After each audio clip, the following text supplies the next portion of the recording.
Welcome, everyone, to this special deep dive into the timeless classic The Karate Kid from 1984.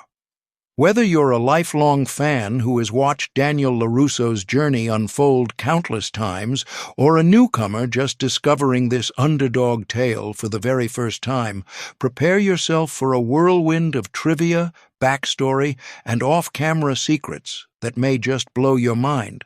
For many of us, The Karate Kid stands as a cinematic icon of discipline, perseverance, and the power of mentorship. But behind its heartfelt storyline and memorable training montages lies a treasure trove of little-known facts. In this piece, we'll reveal 30 such pieces of hidden lore, from the true inspirations behind the film to behind-the-scenes accidents and improvisations that ended up shaping the franchise's legacy. So buckle up and journey with us through these lesser-known nuggets of the Karate Kid history, inspired by a news article. Though many people already know that the Karate Kid has roots in real-life inspiration, what might surprise you is precisely how screenwriter Robert Mark Kamen stumbled upon the idea. Back in 1981, there was a newspaper article about a teenager who was relentlessly bullied but eventually found a way to protect himself by learning martial arts. This compelling story struck Kamen deeply. He had been developing ideas about empowerment and the intersection between fear and courage, so the article became the perfect catalyst for his screenplay. In essence, it wasn't just the typical Hollywood pitch that sparked The Karate Kid. It was grounded in a story ripped from the headlines, demonstrating that sometimes the most cinematic tales come straight from our everyday world. Kamen channeled that sense of authenticity into Daniel LaRusso's emotional highs and lows, making sure viewers felt the weight of an ordinary kid caught in extraordinary circumstances. Over time, that genuine root gave the film its lasting power. It resonates because it speaks to anyone who has ever felt out of place or threatened and longed for the strength to rise above their challenges. Real-life bully. Connection. Robert Mark, Kamen's own life experiences with bullying provided a second, equally personal layer to the film's DNA. He had once been beaten up at the 1964 New York World's Fair, an event that left him both traumatized and driven. Determined not to let fear define him, he took up martial arts. So, while that newspaper clipping was the catalyst, his personal history of facing bullies turned out to be the lifeblood of the script. Kamen was able to accurately depict Daniel LaRusso's anxiety, frustration, and moments of self-doubt, lending an undercurrent of painful truth to the story. Drawing on that genuine emotion allowed The Karate Kid to transcend typical teen film territory. Even if you watch it decades later, you sense that this is about more than just an on-screen bully. It's about that universal desire to prove that we can defend ourselves, physically, emotionally, spiritually, when the world seems to push us around. Kamen's own longing for self-empowerment breathes through every line of the script, making us empathize with Daniel's struggles on a deeply human level. DC Comics. Influence. If you were under the impression that The Karate Kid was a wholly original title devoid of external pop culture references, you might be amused to learn it was partly inspired by a DC Comics character. Producer Jerry Weintraub proposed naming the film after a Legion of Superheroes member called Karate Kid. That superhero, introduced in DC lore, had no direct connection to the story of Daniel LaRusso, but the name was catchy and on theme. Despite initial concerns that borrowing from a comic might confuse audiences, the production team realized the title captured the film's essence. A young protagonist diving headfirst into the world of martial arts. Indeed, the title not only stuck, but grew to iconic status, to the point where it now transcends any ties to the original comics. That near-throwaway suggestion from Weintraub became an unforgettable cinematic brand. Today, if you say The Karate Kid, you automatically conjure images of crane kicks and wax on, wax off, not DC superheroes. Pat Morita's casting struggle.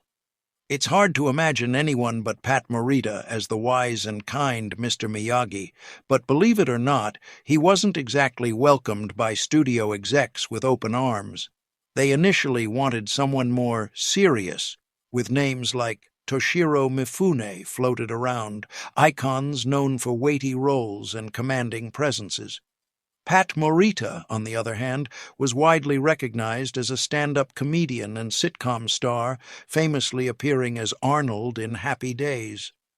Director John G. Avildsen, however, saw the heart and subtlety behind Morita's comedic persona. He fought for Morita's casting, convinced that the actor could slip into Mr. Miyagi's layered personality more authentically than someone known primarily for dramatic samurai epics. As it turns out, Avildsen's instincts proved impeccable. Morita delivered the performance of a lifetime, capturing both the humor and depth of a mentor who speaks through gentle wisdom. His casting remains one of the film's most brilliant creative decisions.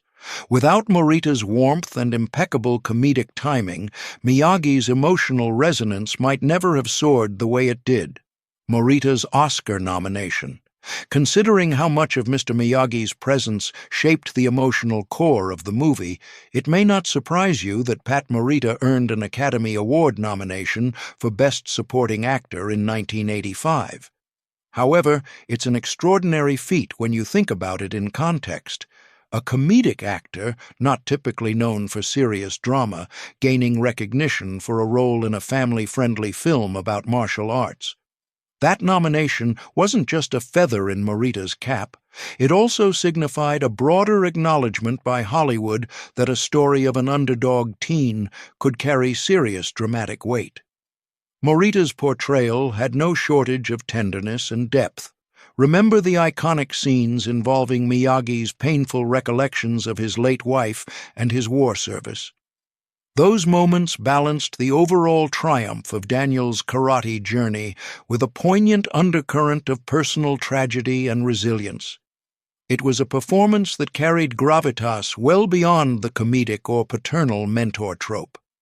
That single Oscar nod became one of the crowning achievements of Morita's career, echoing for decades as a testament to the film's emotional impact. Ralph Macchio's age discrepancy.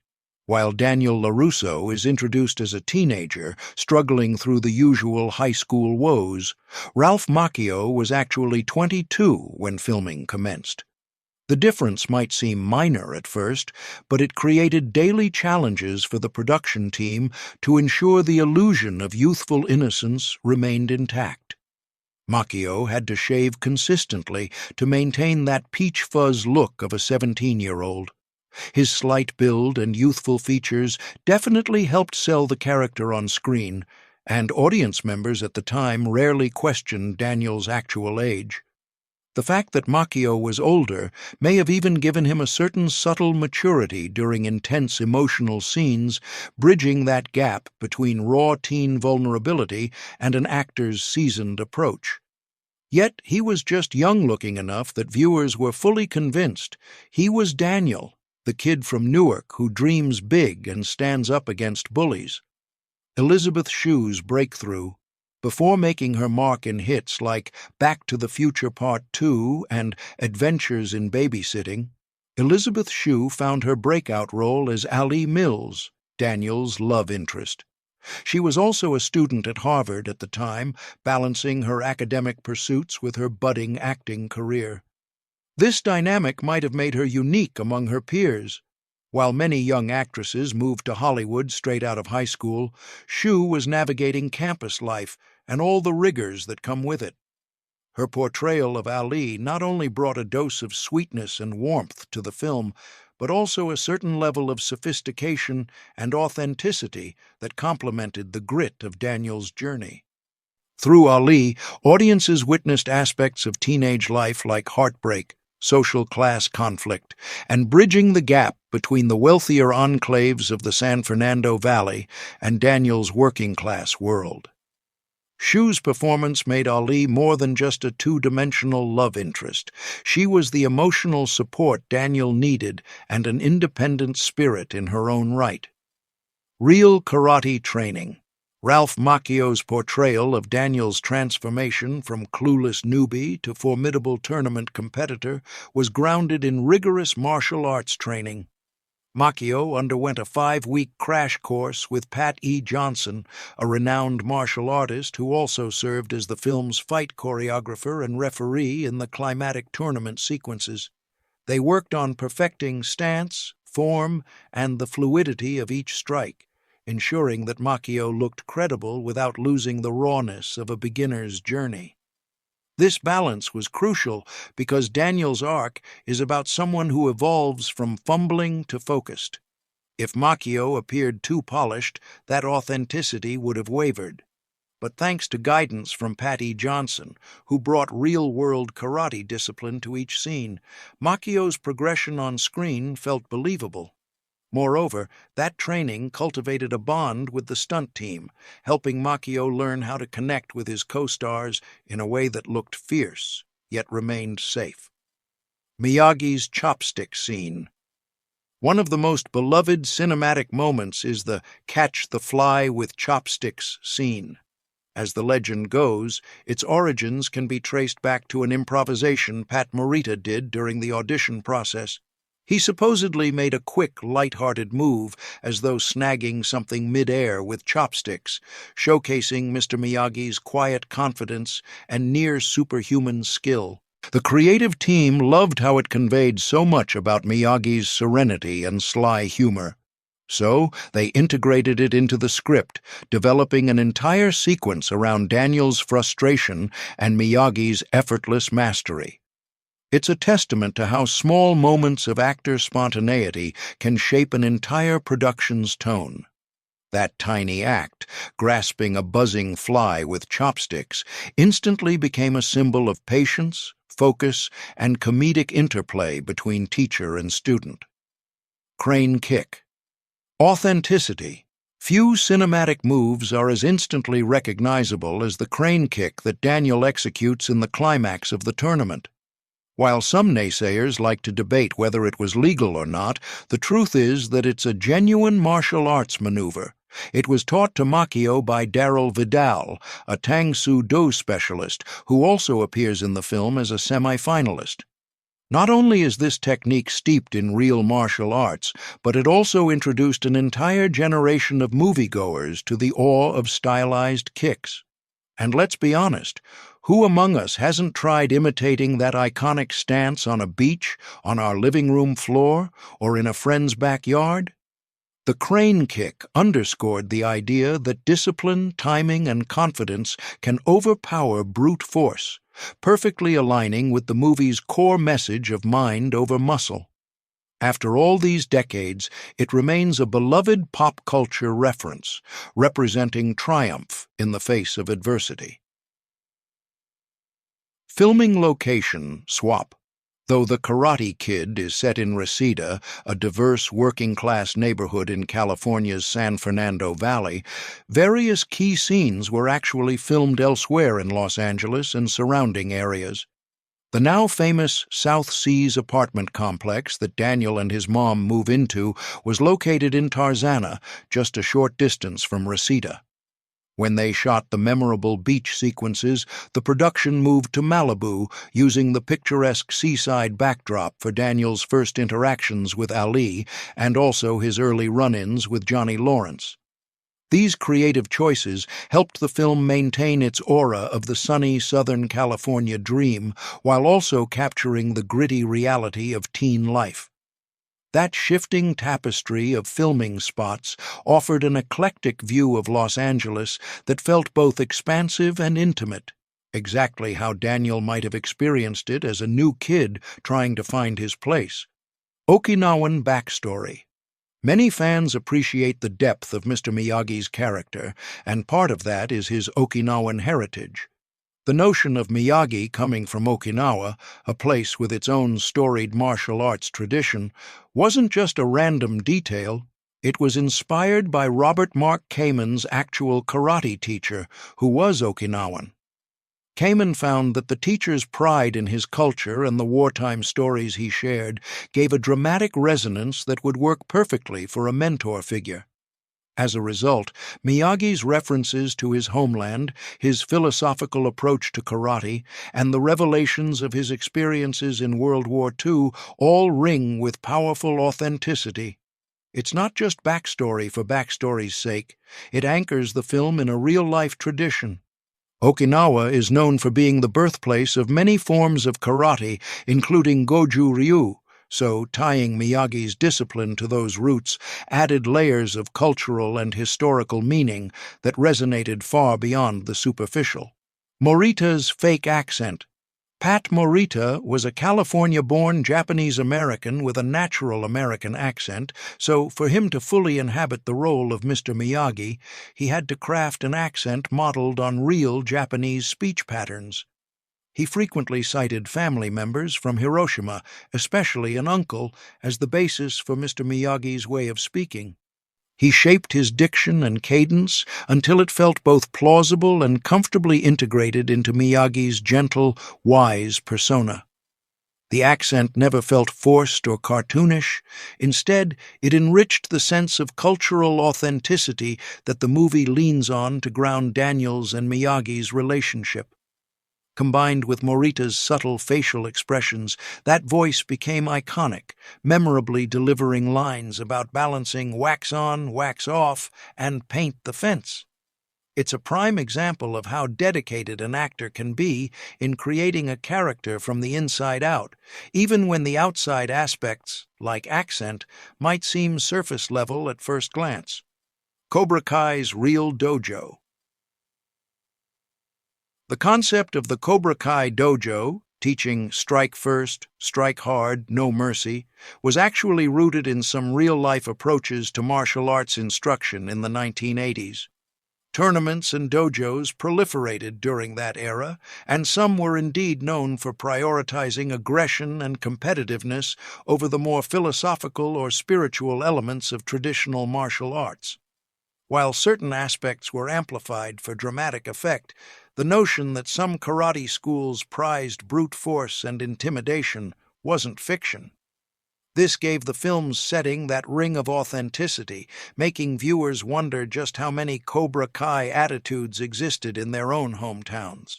The film cleverly used that realism to heighten the rivalry between Daniel and Johnny, reminding us all that not every teacher preaches the same values, even if they all share the same core discipline of karate. William Zabka's Martial Arts Crash Course. William Zabka, who took on the role of Johnny Lawrence, the quintessential 1980s blonde-haired bully, had no martial arts experience before filming. Like Ralph Macchio, he undertook several weeks of intensive training under Pat E. Johnson and other experts. Zabka had to convincingly portray the top dog of the Cobra Kai dojo, meaning his form and technique needed to look experienced, even formidable. In a sense, it was an inverse of Macchio's journey. While Macchio's character progressed from clueless to competent, Zabka had to appear polished from the get-go.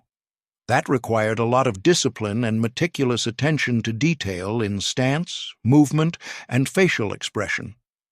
By the time the cameras rolled, Zabka looked every bit the fearsome champion, providing the perfect on-screen foil to Daniel's underdog status. That duel of styles, aggressive precision from Johnny and improvised perseverance from Daniel, cemented the final showdown's iconic status. Avildsen's Rocky connection. John G. Avildsen is well known for directing the iconic underdog boxing saga Rocky, which won him an Oscar. If you see parallels between Rocky and The Karate Kid, that's no coincidence. Avildsen used many similar storytelling elements. From training montages set to motivational music to the climactic showdown where an unassuming hero emerges triumphant, you can feel Rocky Balboa's spirit echoing through Daniel LaRusso. Both films revolve around an underdog determined to beat the odds through grit, heart, and the guidance of a somewhat unconventional trainer. The result? A narrative that resonates with audiences hungry for hope and validation, proving that no matter where you start, passion and perseverance can propel you forward. The Karate Kid was even nicknamed Rocky with Karate. And that's more a badge of honor than a jab. Few compliments say, underdog done right, better than comparing it to Rocky's triumphant tale. Banned in Japan initially, Japan's initial ban on the Karate Kid might surprise some fans. Despite being a story about mentorship and personal growth, Japanese censors were reportedly concerned about the film's depiction of violence in martial arts. It highlights cultural sensitivities that can vary drastically from place to place. However, over time, Japanese audiences eventually discovered the film, turning it into a cult favorite, especially after learning about Pat Morita's heartfelt performance and the respectful portrayal of Okinawan traditions. Today, Japanese fans appreciate the film's homage to karate's origins. The once-banned movie has found acceptance, reminding us that time often shifts cultural perspectives, especially for a film as fundamentally humane as The Karate Kid. Real tournament injuries, scenes in the All-Valley Karate Tournament, brim with excitement and tension, but they also carried real risks for the cast and stunt performers. Even with safety measures and fight choreography meticulously laid out by Pat E. Johnson, minor injuries were inevitable. At times, the adrenaline and quick movements led to accidental collisions or misplaced kicks. William Zabka himself wasn't immune to the hazards. He famously endured a few bruises. These on-set mishaps added an extra layer of authenticity to the fight sequences. Ultimately, the real stakes behind the scenes mirrored Daniel's on-screen challenges. If you're going to square off in a karate ring, you'd better be prepared to take a hit or two, even if it's choreographed. Miyagi's car, waxing. One of the film's most iconic training methods is the wax-on, wax-off routine, which had Daniel polishing Mr. Miyagi's vintage cars in meticulously repetitive motions. Did you know that those vehicles weren't random props, but genuine 1940s classics from Jerry Weintraub's personal collection? Morita and Macchio performed real waxing on set, layering the scene with a sense of authenticity. While the tactic seems painfully tedious to poor Daniel, it lays the groundwork for muscle memory, an ingenious way to teach defensive blocking techniques without Daniel even realizing he's learning. This scene became a cultural staple. Wax on, wax off quickly entered everyday vocabulary, signifying any repetitive task that quietly imparts a deeper skill.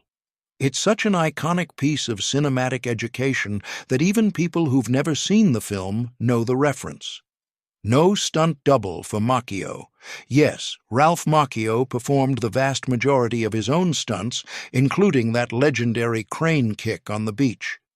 Imagine the difficulty, balancing on a wooden post, waves lapping at your feet, and maintaining a perfect stance before executing a precise strike. The filming schedule was tight, and they had to brave not just the physical challenge, but also the unpredictability of ocean tides and wind. While safety measures were undoubtedly in place, the scene demanded Macchio's genuine agility to make it believable. The result is that every time you watch Daniel attempt those precarious moves, you're witnessing Macchio's real effort and perseverance. It's another example of how The Karate Kid captured both the character's grit and the actor's willingness to push beyond his comfort zone to deliver an unforgettable cinematic moment. Deleted love scene.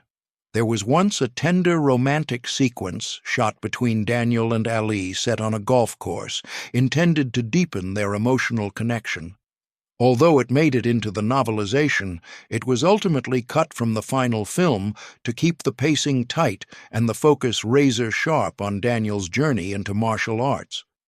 While fans might lament missing out on that extra layer of relationship building, the removal doesn't lessen the chemistry that we see on screen. We still get a sense of Ali's importance in Daniel's life and the sense of validation she gives him amid all the bullying. Moreover, leaving audiences wanting just a bit more romance arguably contributed to the film's streamlined, compelling arc, focusing our emotional investment on the transformation from underdog to champion. Bonsai tree. Symbolism. When Daniel first visits Mr. Miyagi's workshop, he sees bonsai trees, a visual motif that runs throughout the film. These miniature trees encapsulate principles of patience, deliberate care, and harmony, aligning perfectly with Miyagi's philosophy of balance. The production team used real bonsai trees under the supervision of a dedicated horticulturist to ensure authenticity. These small wonders became a living metaphor for Daniel's personal growth. In the same way you carefully prune and shape a bonsai, Daniel's character is molded by training, discipline, and introspection. This cinematic flourish stood out in a movie already brimming with potent symbols. It taught viewers that karate isn't just about fists and kicks, it's about respect, equilibrium, and nurturing the right mindset to flourish, lessons that transcend the dojo to resonate in daily life. Box office. Triumph. Despite a modest $8 million budget, The Karate Kid punched well above its weight class at the box office, raking in over $130 million worldwide. That was an impressive feat, especially in 1984, a year brimming with influential pop culture staples like Ghostbusters and Indiana Jones and the Temple of Doom. The film's underdog spirit mirrored its real-world success. Just as Daniel overcame daunting odds, the movie soared in popularity, becoming a cultural touchstone for multiple generations. And it wasn't just about big numbers. The Karate Kid also landed in the hearts of critics and families alike, turning a simple martial arts drama into a phenomenon that continues to expand decades later. It's a reminder that a well-crafted story with universal themes, mentorship, perseverance, friendship, will consistently resonate with viewers around the globe. Soundtrack success. A big part of the Karate Kid experience lies in its pulsating, inspirational soundtrack. Joe Esposito's "You're the Best" nearly got cut from the film until test audiences voiced their enthusiastic approval, cementing it as the theme for Daniel's climactic tournament battles. Meanwhile, "The Moment of Truth" by Survivor added an extra layer of 80s rock energy. These songs perfectly captured the era's musical vibe, big vocals, catchy hooks, and an unabashed sense of triumph. Even now, if you play "You're the Best," longtime fans of the film can instantly visualize Daniel stepping onto the mat, fueled by unwavering determination. The soundtrack became an auditory time capsule, reminding us just how integral music can be in heightening the emotional stakes of a movie. Kreese's military backstory. Although it's only hinted at in the film, Martin Covey's menacing portrayal of Sensei John Kreese is buoyed by a backstory that positions him as a Vietnam War veteran.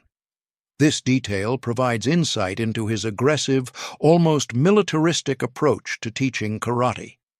The brutality he demands from the Cobra Kai students takes on a new dimension when you imagine that he has been shaped by the trauma and strict hierarchies of war. While the first film doesn't dwell heavily on Kreese's past, subsequent sequels and the Cobra Kai series delve deeper, revealing how complicated and troubled his character truly is. By weaving in that layer, the franchise underscores its theme that violence often comes from unchecked personal demons, offering Kreese as a cautionary tale of how ambition and trauma can twist martial arts philosophy into something dangerous. Morita's improvised lines. Pat Morita was known for his comedic instincts, and he employed them wisely to enhance Miyagi's dialogue. One such spontaneous addition was the line, "Man who catch fly with chopstick, accomplish anything."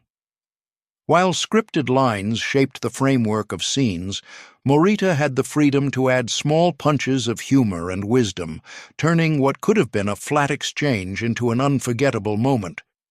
These off-the-cuff lines reflected the whimsical side of Mr. Miyagi, a balance between gravity and levity. The heart of the film lies in that interplay. Miyagi is a man of deep sorrow and profound insight, but he also recognizes that laughter can be a potent form of connection. Morita's ad-libs reflect an actor thoroughly in tune with his character's core. Beach scene, challenges. The beach training montage, especially that early moment of Daniel attempting the crane kick on a piece of driftwood, wasn't as effortless to shoot as it appears. The cast and crew had to contend with chilly Pacific waters, erratic wind patterns, and the natural unpredictability of filming in an open environment. Macchio was repeatedly balancing on a precarious perch, and even the slightest slip could send him tumbling into the cold ocean. John G. Avildsen insisted on capturing multiple takes from different angles to heighten the drama of Daniel's shaky progress.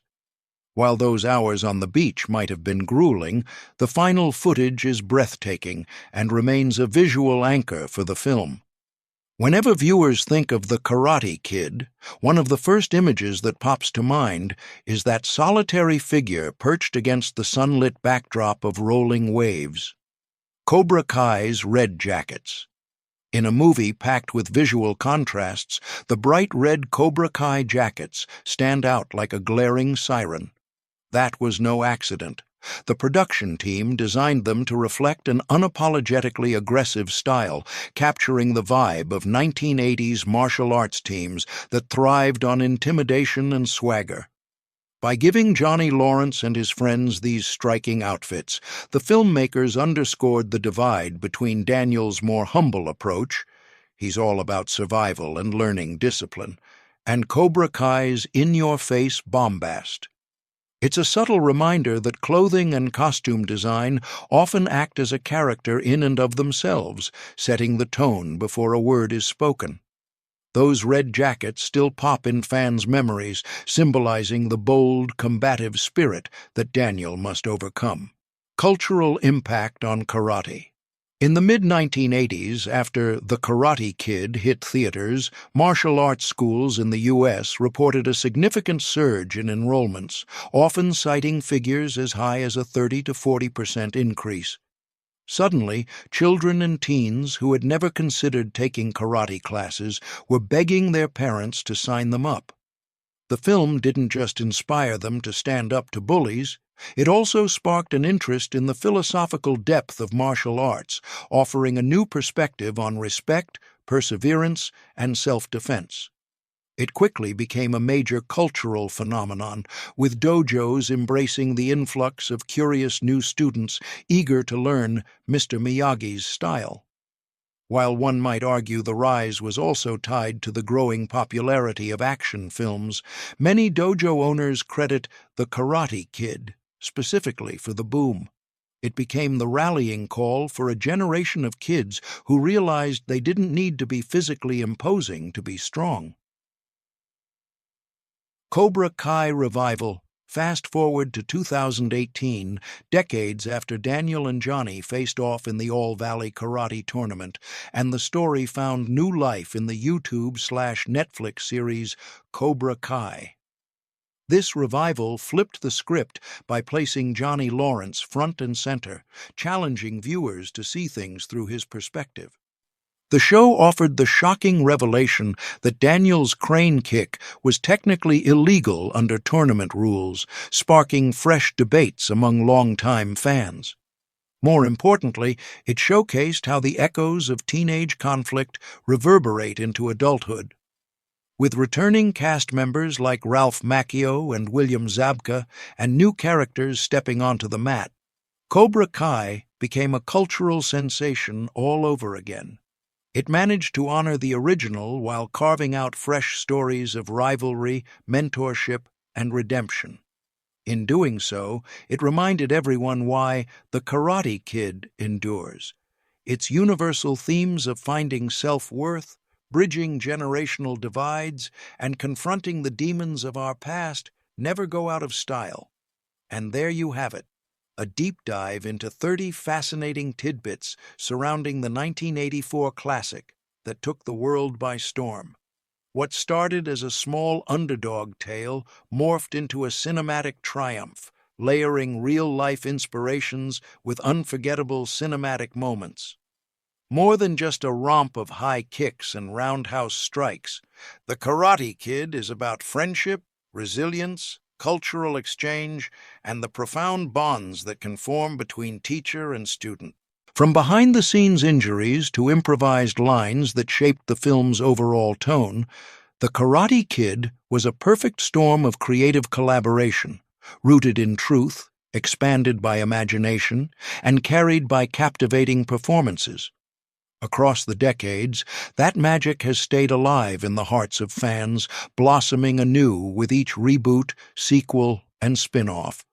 As long as there are dreamers seeking a mentor to show them the power of perseverance, the legacy of the Karate Kid will remain as vivid and alive as ever.